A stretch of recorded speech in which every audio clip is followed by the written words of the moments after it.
The night Sarah knelt on cold stone, 250 women had already failed, and not one of them had spilled water on the throne. That was her job, hauling water, wringing cloth, mopping the places where silk hems dragged through candle wax and ceremonial wine. She had been doing it since before dawn, since the first horns had sounded across the keep and the candidates had begun arriving in their bone-white gowns, each one stitched with her family's crest at the collarbone, each one perfumed with something expensive enough to make Sarah's eyes water from 3 corridors away. She had filled 47 copper tubs that morning. She had scrubbed the antechamber tiles on her hands and knees, while a she-wolf from the northern ridge stepped over her without looking down. She had pressed herself flat against the servants' corridor wall while 2 councilmen passed, arguing about bloodline coefficients, and neither of them had registered her existence even enough to lower their voices. Sarah was 23 years old. She had lived inside the walls of Rourke's Keep for 19 of those years, delivered to the kitchen gate in a reed basket with a linen note pinned to her blanket that read only, "Her name is Sarah. She has no one." She had been told this story so many times it had lost its sting, the way a word repeated enough becomes just a sound. Foundling, packless, no line. The words sat in her like river stones, smooth and heavy and long since settled. What she did not know, what no one in that echoing stone hall knew, was that before the last candle guttered out tonight, the throne that had stayed dark for 300 years would burn so bright it scorched the dais, and the girl it chose would be the one woman in the room with no bloodline to choose. The mate trial had rules older than the keep itself. Every unmated she-wolf of noble birth between the ages of 20 and 30 could present herself. She would climb the 7 steps to the Luna throne, a seat carved from a single block of moonite, a mineral found nowhere else in the known territories, pale as bone, and veined with something that caught light like mercury when it wanted to, and sat dead as chalk when it did not. She would sit. She would place both palms flat on the armrests. She would wait.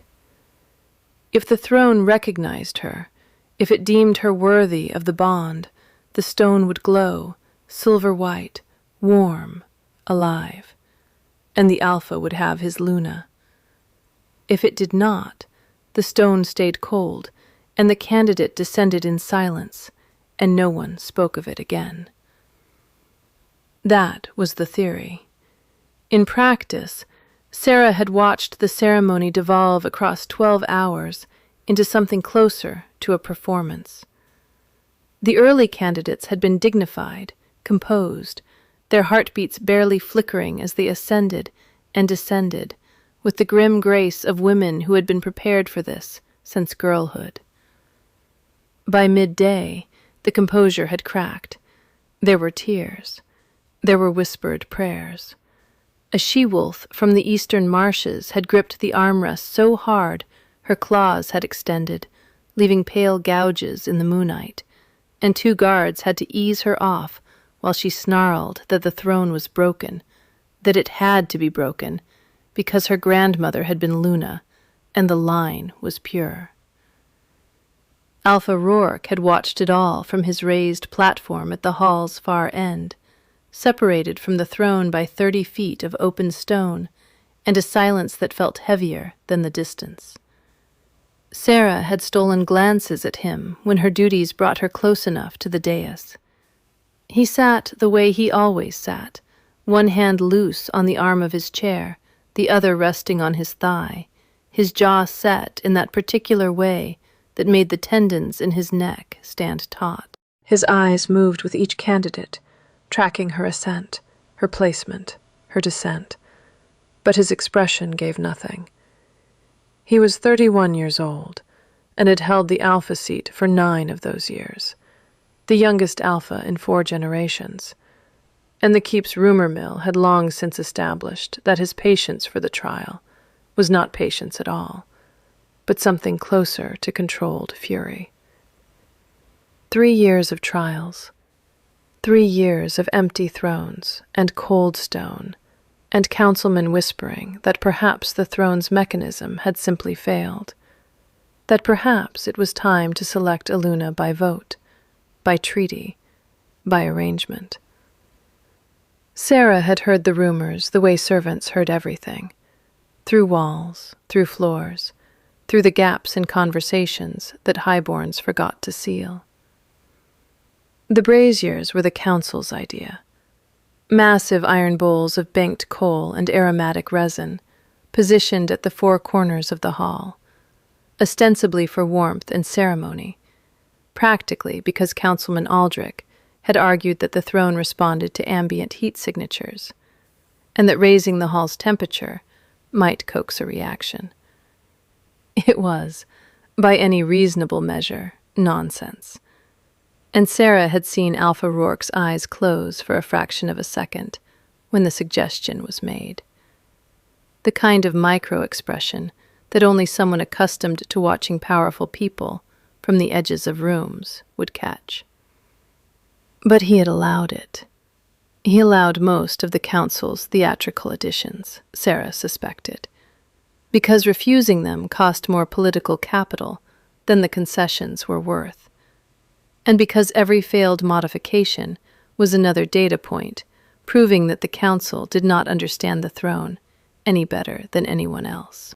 What the braziers actually accomplished, beyond filling the hall with a smell like burnt honey and cedar, was raising the temperature to a degree that made 250 women in layered silk gowns progressively miserable.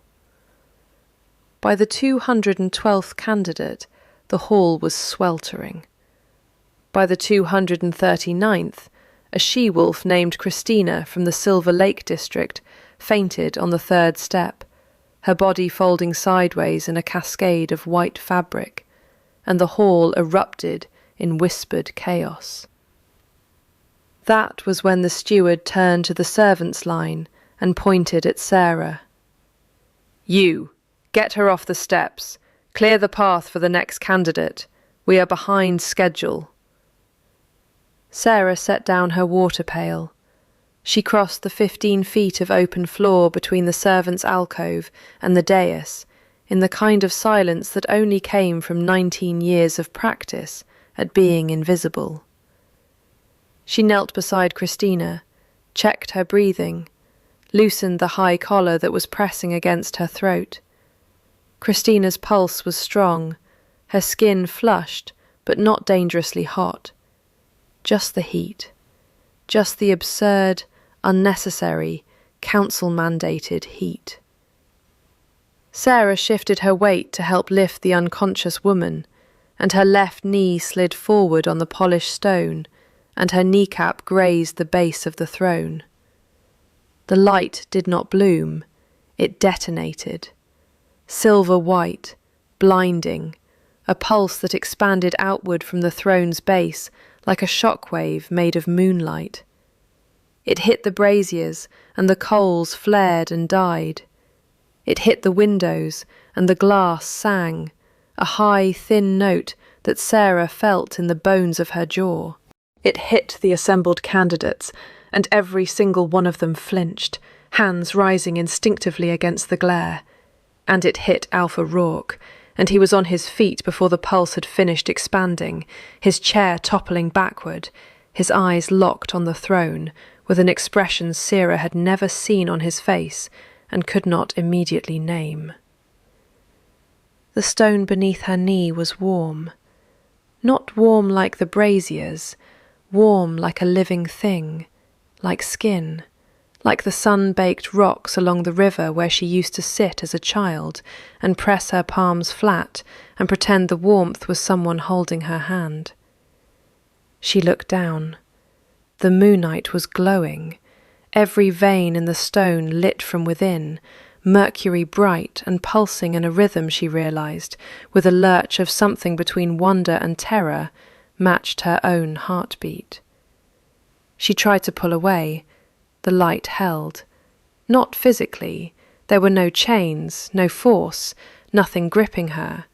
But the glow tracked her movement, intensifying where her skin touched stone, dimming where she pulled back. And when she yanked her knee free entirely and scrambled backward on her palms, the light stayed lit. Steady, unwavering, pouring off the throne in waves like heat shimmer. 300 years of silence, and the throne was awake. The hall went so quiet Sarah could hear the candle flames guttering in the aftermath of the pulse.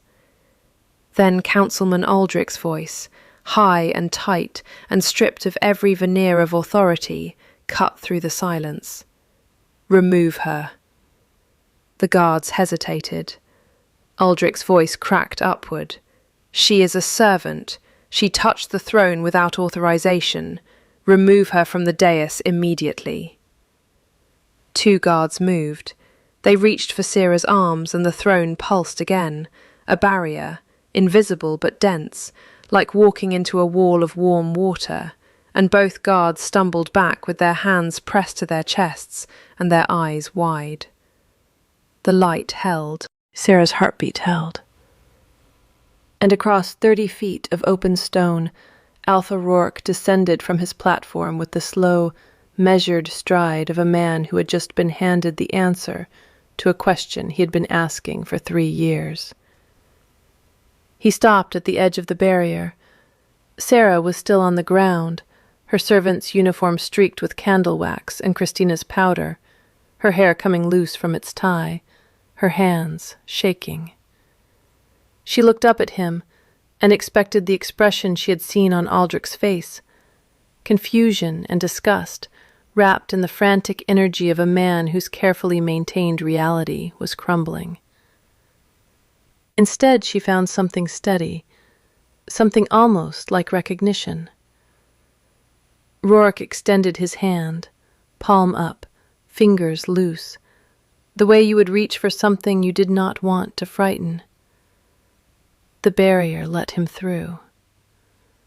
Sarah watched his hand pass through the shimmer without resistance, watched the light curl around his wrist like a greeting, and the sound that moved through the hall was not a gasp, but something lower, something involuntary, a collective exhale of 250 women realizing at once what this meant.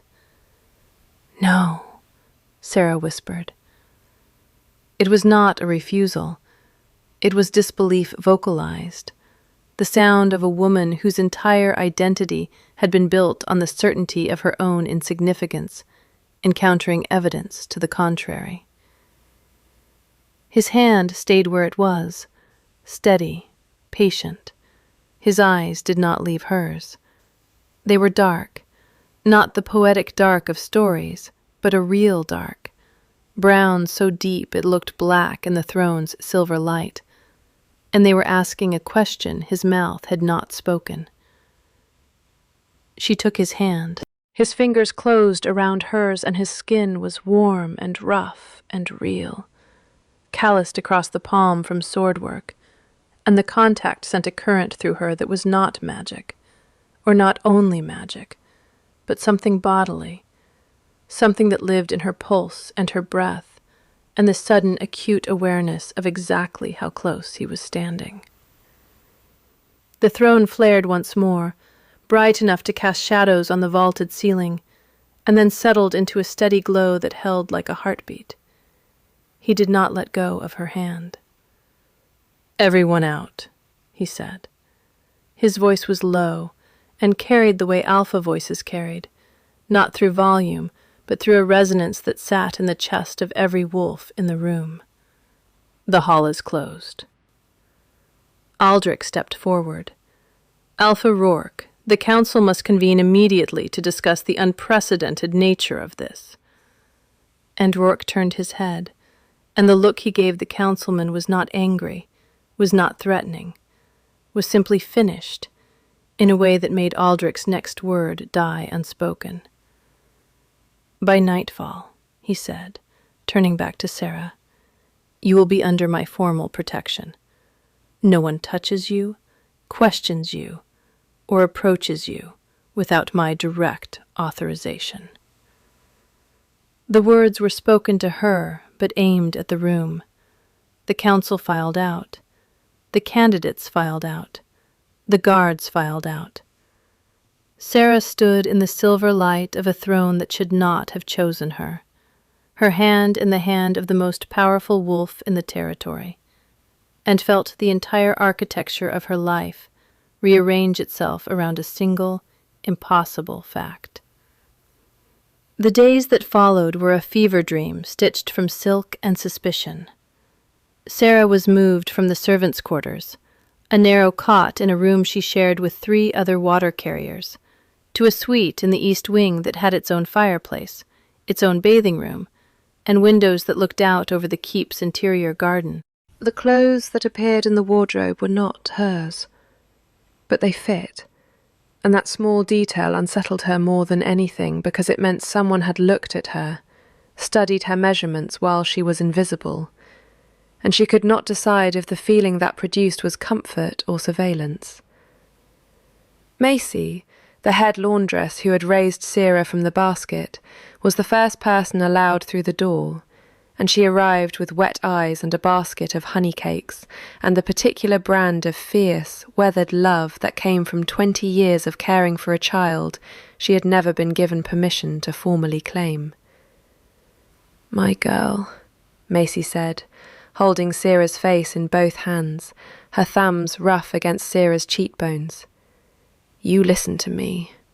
You are not what they say you are. You are never what they say you are."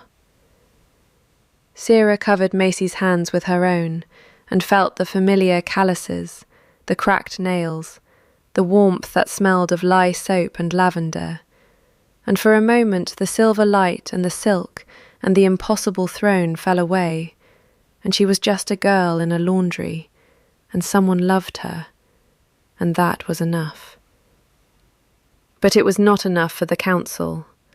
Within 48 hours, Councilman Aldrich had convened an emergency session and demanded a bloodline reading, the old ritual in which a court healer drew a vial of blood and ran it through a series of reagents derived from moonite dust, producing a luminescent map of pack ancestry going back 12 generations. The reading was considered infallible. It had been used for centuries to verify claims of noble birth, settle inheritance disputes, and, on 3 recorded occasions, expose impostors. Aldrich wanted it done publicly, in front of the full court, because he wanted the humiliation to be total when the reading confirmed what everyone already believed, that Sarah was a packless orphan, with no Luna blood, no latent power, no hidden lineage waiting to be revealed. He wanted the throne's choice to be overridden by biology. He wanted the numbers to do what the barrier had not let his guards do. Rourke allowed it. Sarah stood in the council chamber, with the court healer's needle in her arm and 200 pairs of eyes on her skin, and she held very still and thought about Macy's honey cakes, and breathed. The results came back in 13 minutes. The healer, a quiet woman named Caitlin, with steady hands and a reputation for meticulous neutrality, ran the reading twice, then a third time. Then she set the vial down on the table and folded her hands and turned to the council with the expression of someone delivering news that would rearrange the furniture of an entire belief system. "The subject's blood is clean," Caitlin said. "No pack markers, no dormant Luna lineage, no sealed or suppressed hereditary signatures. She is, genetically and ancestrally, exactly what her records indicate, a foundling of unknown but demonstrably non-pack parentage." Sarah felt the words land in her body like stones dropped into still water, each one sending a ring outward through her chest. She had expected this. She had known this. She had lived inside this truth for 23 years, and it should not have hurt to hear it confirmed. But it did, because for 3 days a tiny, treasonous part of her had begun to wonder, had begun to construct the secret architecture of maybe. Maybe there was a sealed record somewhere. Maybe her mother had been someone. Maybe the throne had seen a truth her blood had hidden. And now that maybe collapsed. And what was left was what had always been left. Just Sarah. No line, no legacy, no cosmic justification for the light. The silence that followed was not the shocked silence of the throne room. It was a calculating silence, the sound of powerful people recalibrating. Aldrich recovered first. "Then the throne is malfunctioning," he said. 300 years of consistent operation do not end with a laundress's orphan. I move that we reset the trial and exclude non-pack participants from future proceedings. Rourke had been leaning against the far wall, arms crossed, watching the reading with the same unreadable expression he had worn during the trial. When Aldrich finished, Rourke straightened. He did not speak immediately. He looked at Sarah, and his gaze moved across her face with a quality of attention that felt almost tactile, as if he were reading something written on her skin. Then he looked at the council. "The throne is not malfunctioning," he said. Aldrich opened his mouth. Rourke continued over him with the calm, immovable force of a man who had learned long ago that authority was not about volume. "The throne chose her. Her blood confirms she has no inherited claim, which means the throne is not measuring bloodline, which means we have spent 300 years filtering candidates by the wrong criterion." The council chamber went very quiet.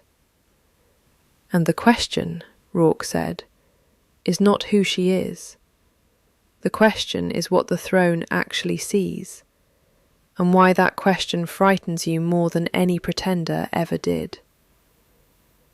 He looked at Aldrich when he said it, and Sarah watched something move behind the councilman's eyes, something quick and hunted, and she realized with a clarity that sat cold in her stomach that Aldrich was not confused.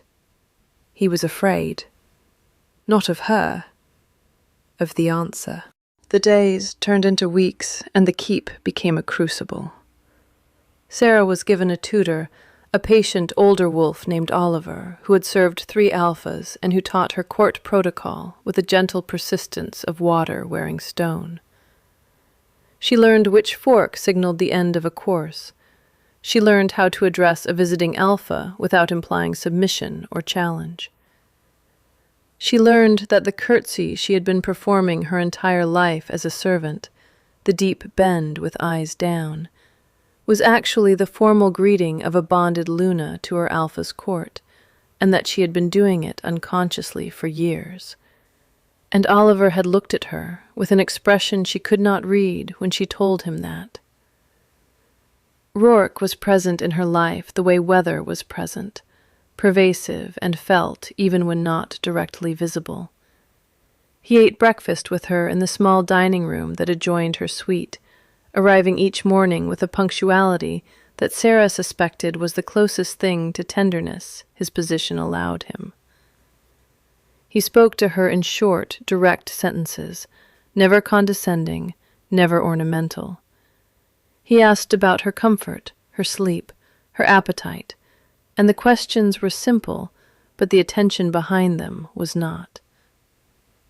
She caught him watching her once, from the far end of the garden, while she was kneeling in the herb bed that Oliver had told her was traditionally the Luna's domain. She had not been planting anything significant, just pulling weeds because her hands needed something to do, and dirt was the only texture in this new life that felt familiar. She looked up, and he was standing by the stone archway with the afternoon light behind him, and his expression was the one she had seen in the throne room, the one she still could not name, and his wolf, his other self, was close to the surface because his eyes had gone gold at the edges. He turned away when she met his gaze. A small white cat had appeared in Sarah's suite on the third night, slipping through a window she was certain she had closed.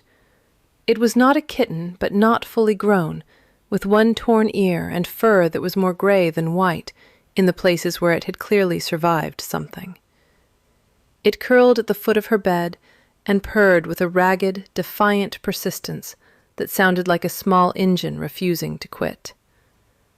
She named it Thistle because it had arrived uninvited and prickly, and clung to her with a tenacity that did not care about being wanted.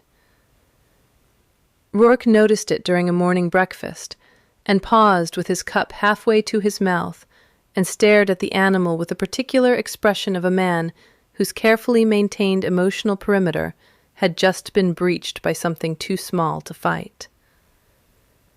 Thistle jumped onto the table and batted his spoon off the edge, and Rourke looked at Sarah and something cracked in his composure, just barely, just enough, and the sound he made was not quite a laugh, but lived in the same territory. The attack came on a moonless night 6 weeks after the trial.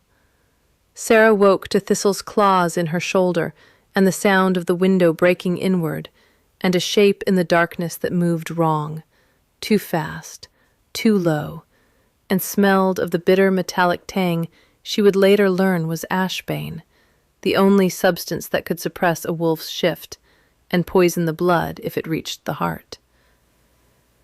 She rolled off the bed on instinct, pulling the blanket with her, and the blade that had been aimed at her throat caught the headboard instead and sank 3 inches into oak. There were 2 of them, masked, gloved, moving with the precision of hired professionals, and Sarah had approximately 4 seconds to understand that she was going to die in a silk nightgown in a room that still did not feel like hers. She screamed, not for help, because her body had never learned to expect help, but in rage, in the furious animal refusal of a woman who had survived 23 years of invisibility and was not going to be erased in the dark. The door did not open. It ceased to exist. Rourke came through it in a partial shift, claws extended, eyes fully gold, his human form wrapped in the visible tremor of a wolf fighting not to complete the transformation in an enclosed space. He hit the first attacker mid-stride, and the sound was not dramatic, just the blunt, wet crack of a body meeting a wall at speed. The second attacker pivoted toward Sarah with the ashbane blade, and Rourke moved between them with a speed that violated what she understood about physics. The blade caught his forearm. He did not flinch. He caught the attacker's wrist and twisted, and the bone broke with a sound like a green branch snapping, and the blade clattered to the floor, and Rourke's other hand was around the attacker's throat, and his claws were dimpling the skin, and his entire body was vibrating with the effort of not killing. Sarah touched his back. She did not think about it.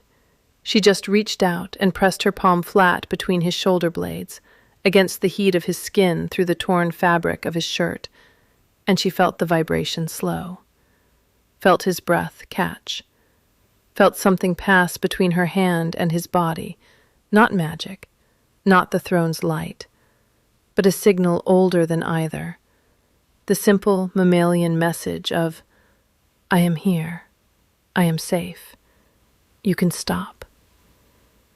His claws retracted. The gold in his eyes dimmed to a ring.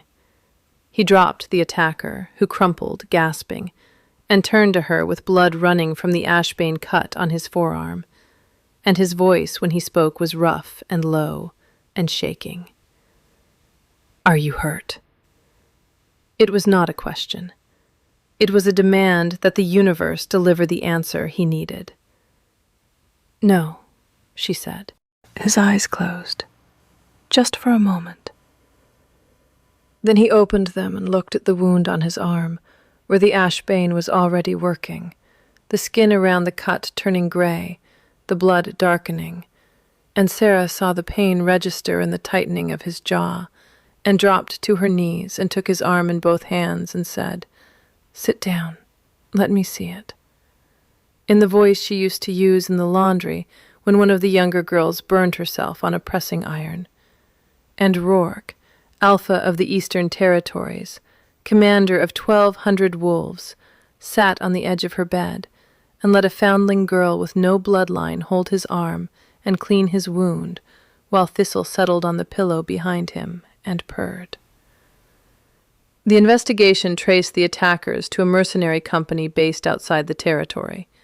The payment trail was laundered through 3 intermediaries, but Oliver, whose patient exterior concealed a mind like a steel trap, followed it to a discretionary fund managed by the council's own treasury office.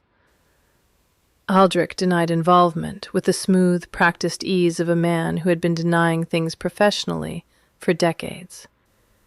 But Rourke had spent 9 years learning to read his counsel the way a hunter reads weather, and the denial sat wrong in the air, too polished, too prepared. And when Rourke summoned Sarah to his study 3 days after the attack and told her what Oliver had found, his voice carried a quality she had not heard before, something colder than anger, older than betrayal. He had trusted Aldrich. Not personally, never personally, but structurally, the way an alpha trusts the machinery of governance, because the alternative is ruling alone, and ruling alone is how tyrants are made. Aldrich had been his father's councilman, had held Rourke when he was an infant, had spoken the words of investiture when Rourke took the alpha seat at 22, with blood still under his fingernails from the border war that killed his parents. And now, the money that paid for Ashbane blades had moved through Aldrich's ledgers, and the question was not whether Aldrich had done it, but how long he had been doing it, how deep the roots went, how many of the throne's 300 years of silence had been silence by design rather than by fate. Because Sarah had begun to wonder, and she could see from the set of Rourke's jaw that he had begun to wonder too. If the throne measured something other than bloodline, and if the council had controlled which women were allowed to sit it for 3 centuries, then the throne's silence might not have been a failure to find the right candidate. It might have been a success at excluding her. Rourke set a leather satchel on the desk between them. Inside were documents Oliver had pulled from the archive, yellowed and brittle, predating the current council by 200 years, maintenance records for the throne chamber. And in the margins, in a hand so old the ink had faded to brown, a notation that made Sarah's blood go cold. The throne does not read the blood, it reads the heart, the will to stand for those who cannot stand for themselves, the capacity to hold power without becoming it. All bloodline requirements for candidacy were added by the Third Council, 90 years after the throne's creation, and the original selection had been open to any woman willing to sit. The council had not failed to find a Luna for 300 years. The council had been making sure the throne never got to choose one. Because a Luna chosen by merit rather than birth could come from anywhere, could owe nothing to the noble families, could not be controlled. Sarah stood in the archive and held the documents in her hands, and felt the weight of 3 centuries of engineered exclusion settle on her shoulders. She thought about every woman who might have sat that throne, every servant, every healer, every farmer's daughter who had never been allowed to climb those 7 steps. She thought about Macy, who had raised her with nothing and given her everything, and who would never have been permitted within 50 feet of the Luna seat. She thought about the she-wolf from the eastern marshes, who had gouged the armrests with her claws, whose grandmother had been Luna, and who had been told her whole life that the throne was her birthright, when in truth the throne had never cared about birth at all. The old anger was there, the familiar anger of the foundling, the no line, the invisible girl. But layered over it now was something new, something that had the texture of responsibility. Because the throne had chosen her, not her blood, not her ancestry, not a dormant power waiting to be unlocked. Her, the girl who hauled water, the girl who loosened Christina's collar on the dais because her first instinct in a crisis was to help, the girl who cleaned Rourke's ashbane wound with laundry-trained hands and did not flinch at the blood. The throne had seen what Macy had always seen, what Rourke had seen when he extended his hand through the barrier, and it was not lineage. It was the willingness to kneel, the instinct to serve not from submission, but from strength. And Aldrich was afraid of that, because a Luna who had earned her seat by character could not be threatened with the revocation of a bloodline she did not have. She was untouchable, in a way no noble-born Luna had ever been, because her claim rested on something the council could not manufacture, could not dilute, and could not breed into a more compliant vessel. Rourke found her in the archive at midnight, sitting on the floor with the documents spread around her and Thistle in her lap, and tears on her face that she had not noticed falling. He sat down beside her on the cold stone floor, close enough that his shoulder touched hers, and he did not speak. He just sat with her. And his wolf, the other self she had glimpsed in gold-rimmed eyes and controlled tremors, pressed outward just enough that she felt it, a warmth along her side that was not body heat, but presence. The animal self saying in its wordless way, "I am here. You are not alone. You were never alone." She leaned into him, not dramatically, not with the cinematic grace of the stories she had heard the kitchen girls whisper about. She just tipped sideways, exhausted and heartsick and real, and his arm came around her with a gentleness that contradicted every hard line of his body, and he pressed his mouth to the top of her head and breathed her in. "Stay," he said. It was not a command. It was as close to a plea as an alpha's voice could bend. "I am not going anywhere," she said, and meant it in every direction the words could travel. Aldrich moved on the night of the autumn equinox. He had spent weeks building his coalition quietly, leveraging old loyalties, promising noble families that the bloodline requirements would be reinstated, that the foundling would be removed, that the natural order, the order that kept power flowing through predictable channels, would be restored. He brought 30 wolves loyal to his faction into the keep under the guise of a diplomatic envoy. He brought a relic from the deep archive, a collar forged from ashbane-laced silver that had been used 2 centuries ago to sever a corrupted bond, repurposed now to sever a bond that had never been corrupted at all. He brought certainty, the dangerous, brittle certainty of a man who had maintained a 300-year lie and could not afford to let it crumble. The confrontation happened in the throne room because Aldrich had a dramatic streak he had never managed to govern.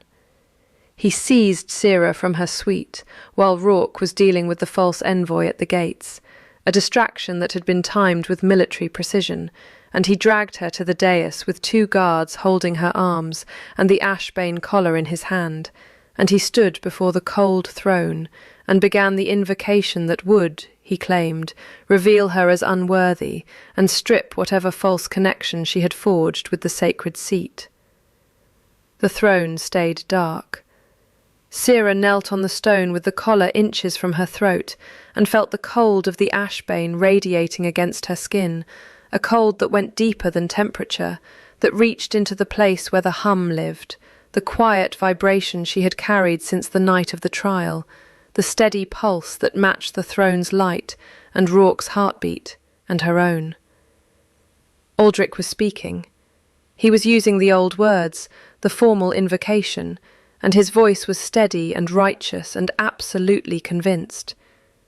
"You were never meant for this seat. You were never meant for this world. You are an error, and I am the correction." The collar touched her skin, and Sarah felt something inside her break. Not shatter, break open, like a seed, like a door, like the surface of still water when a stone finally reaches the bottom. The light did not come from the throne this time. It came from her. Silver white, pouring from her skin, from her hands, from the place behind her sternum where the hum had lived for 6 weeks. And it was not the throne's power. It was hers. Hers the way her heartbeat was hers, the way her breath was hers, the way every glass of water she had ever hauled, and every floor she had ever scrubbed, and every bruise she had ever swallowed in silence was hers. The light hit the ashbane collar, and the metal screamed, a high, thin sound, like the windows had made the night of the trial, and the collar cracked and fell in 2 pieces to the stone. The light hit Aldrich's guards, and they released her and stumbled backward with their hands over their eyes. The light hit Aldrich, and he did not fall. He froze, pinned in place by a radiance that was not attacking him, but seeing him, illuminating every calculation, every forged record, every candidate he had quietly disqualified over 30 years of managing the trial. Every letter he had written to ensure the throne stayed dark so the council stayed relevant. The light made him visible, fully, helplessly, completely visible. And visibility, for a man who had built his entire career on operating unseen, was a worse punishment than any claw could deliver. Rourke arrived at a dead sprint with Oliver and 6 loyal guards behind him, and found Sarah standing on the dais in a column of silver light, Aldrich frozen before her, the broken collar at her feet, and Thistle sitting on the throne's armrest, cleaning her paw, with the serene disinterest of a creature that had always known exactly how this would end. Sarah looked at Rourke. The light was dimming, pulling back into her skin, and she could feel the cost of it already, the exhaustion rolling in like a tide. But she held his gaze, and she said the words that had been building in her chest since the night in the archive. The throne does not measure blood, it measures heart, and they have been keeping the worthy away from it for 300 years. Then her knees buckled, and Rourke caught her before she hit the stone, his arms around her, his wolf's growl vibrating through his chest and into hers. And the last thing she felt, before the exhaustion pulled her under, was his hand cradling the back of her head, and his voice, low and broken and fierce, saying her name like a prayer. She woke in his bed, not hers, his. The realization arrived in layers. First the scent, cedar and iron, and something warm underneath that she had been cataloging unconsciously for weeks. Then the weight of the furs, heavier than the ones in her suite. Then the sound of breathing that was not hers, steady and deep and close. Rourke was sitting in a chair beside the bed, still in the clothes he had worn to the throne room, blood on his sleeve from a fight she had not witnessed. His head tipped back against the chair, and his eyes closed. Asleep, but barely. The kind of sleep that sits on the surface like oil on water, ready to break at the slightest disturbance. Thistle was on his lap.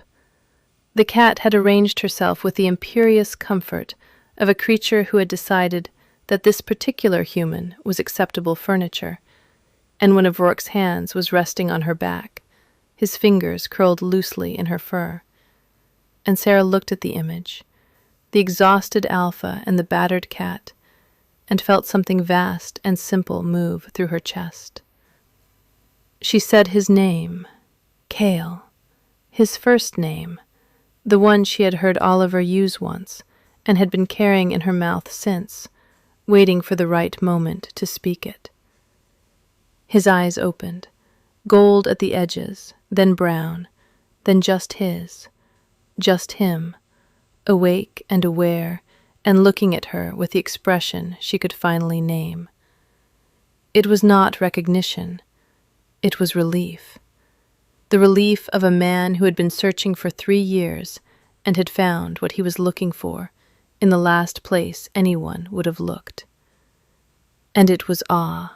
The awe of a man confronting the reality that the woman in his bed had just broken an ashbane collar with her bare will and illuminated 3 centuries of corruption, and was now looking at him with bedhead and sleep-creased cheeks and asking, in a voice still rough with exhaustion, "Is Aldrich contained?" He stared at her for a moment. Then he made the sound again, the one that was not quite a laugh, but lived in the same territory. "Yes," he said. "Oliver has him in the lower cells. He has been talking since dawn, trying to trade information for exile." Sarah pushed herself upright against the headboard. "Exile is too gentle," she said, and then paused because she heard the hardness in her own voice and did not recognize it. "No, exile is appropriate. Let him live with visibility. Let every territory know what he did. That is worse than a cell for a man like him." Rourke's gaze shifted, deepened. Something moved behind his eyes that was all wolf, possessive and proud and desperately tender. He leaned forward. His hand found hers on the fur. "Sarah," he said, and the way he said it made her name sound like a territory he was asking permission to enter. "I need you to understand something. The throne chose you, but I am not asking you to stay because of the throne. I am asking you to stay because you cleaned my wound when I was bleeding and did not flinch, because you pulled weeds in the garden with your hands in the dirt and looked more at home than any Luna who ever held court, because you named a stray cat Thistle and loved her like she mattered, and she does matter, and so do you, and I am not. I have never been good at," and his voice cracked, just barely, just enough, and his wolf pressed forward, and his eyes went gold, and the word that came out was not spoken in his human voice, but in the other one, the deeper one, the one that bypassed language entirely. "Mate." Sarah's breath caught, not because the word surprised her, because it settled, like a stone reaching the bottom of still water, like a key in a lock she had not known she carried. She lifted her hand and touched his jaw, the hard line of it, the place where the tendon stood taut, and she felt it relax under her fingers for what she suspected was the first time in 9 years. "Yes," she said. And the word was simple and absolute, and it was enough. He kissed her, not the way she had imagined kisses from the kitchen girl's whispered stories, not theatrical, not frantic. He kissed her like he was memorizing her, slow, deliberate, his hand sliding into her hair, his thumb tracing the curve of her ear, his mouth warm and careful, and shaking slightly with the effort of being gentle when every line of his body was made for force. She pulled him closer. The chair scraped. Thistle yowled in indignation and leaped off his lap and stalked to the end of the bed, and neither of them noticed. He broke away just far enough to breathe. His forehead rested against hers. His eyes were closed, and his lashes were dark against his cheeks, and he was trembling. "Tell me to stop," he said, "and I will." She answered by pulling him onto the bed. 7 months later, Sarah stood in the garden she had been weeding the day Rourke first watched her from the archway. The herb beds were full now, rosemary and sage, and a sprawling lavender plant that Thistle liked to sleep in, emerging each evening dusted purple, and smelling like a sachet. The throne room had been opened to all women of the territory, regardless of birth or pack status, and the Luna trials, renamed simply the Seat of Seeing, had already identified 3 women from non-noble backgrounds whose gifts the old system would have buried. One was a healer from the northern ridge. One was a teacher from the border settlements. One was a 12-year-old girl named Lily, who had sat on the throne during a public demonstration and made it glow so bright the entire keep had seen it through the windows, and who had then asked Sarah, with the breathless run-on chatter of a child who has just discovered she is extraordinary, "Does this mean I get to help people? Because I have always wanted to help people. My mother says I help too much, but I do not think you can help too much, do you?" Sarah had knelt in front of her and taken her hands and said, "No, you cannot help too much," and meant it with every molecule of her foundling, packless, no-line body. Rourke found her in the garden at dusk, the way he often did, drawn by a pull he had stopped trying to rationalize and started simply following. He stood in the archway and watched her for a moment, and his wolf settled in his chest with a low, satisfied hum, and then he crossed the garden and sat beside her on the stone bench and pulled a small carved figure from his pocket. It was a wolf, no larger than his thumb, whittled from moonite, and it glowed faintly in his palm, warm as skin. He set it in her hand. "For the collection," he said. It would join the growing row of small carvings on the windowsill of what was now their shared bedroom, one for every week since the equinox, each one a different animal, each one slightly lopsided, because an alpha's hands were better suited to swords than whittling, and he refused to let anyone else make them. Sarah turned the figure in her fingers and felt the warmth of the stone, and the warmth of the man beside her, and the warmth of the secret she had been carrying for 11 days, waiting for the right moment. She set the wolf down on the bench between them. "You might need to make smaller ones soon," she said. He looked at the wolf, then at her, then back at the wolf. His processing speed, so devastating in combat and council, failed him entirely. "Smaller," he repeated. She took his hand and placed it flat against her stomach, and watched comprehension arrive on his face like sunrise, slow and then all at once. And the sound he made was not the almost laugh.